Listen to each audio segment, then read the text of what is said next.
Alam mo ba na pwede kunin ni GCash ang laman ng pera mo legally? Yes. Kung interested ka paano and how, keep on watching. Let's go!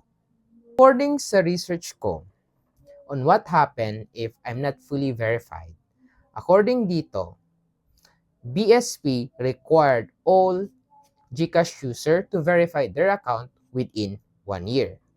Once hindi mo ito na-verify, GCash has the power to zero out yung laman ng GCash mo. And they will limit yung access mo sa feature ni GCash. So ano yung mga access na magagamit mo if unverify ka? According dito, pwede ka mag-cash in, pay bills, buy load, and receive money. Pero bawal kang mag-send na money sa ibang GCash user. And if within 1 year, year 1 and year 2, hindi ka na fully verify, kakaltasan ka nila muna ng 10 pesos. Year 3, year 4, 20 pesos, and so on, hanggang lumaki ito at maubos ang lahat ng laman ng GCash mo. As in, zero out.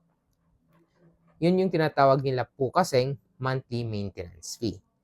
If unverified pa rin ng GCash mo ngayon, kasi nahihirapan ka mag-verify kasi you keep on trying and verifying your GCash, now is the time to verify it. May tutorial ako dito on tips on how to fully verify your GCash. Yung mabilis lang. O di kaya gusto mong matutunan how to submit ticket in GCash. May tutorial din ako para dyan. Click mo lang ito.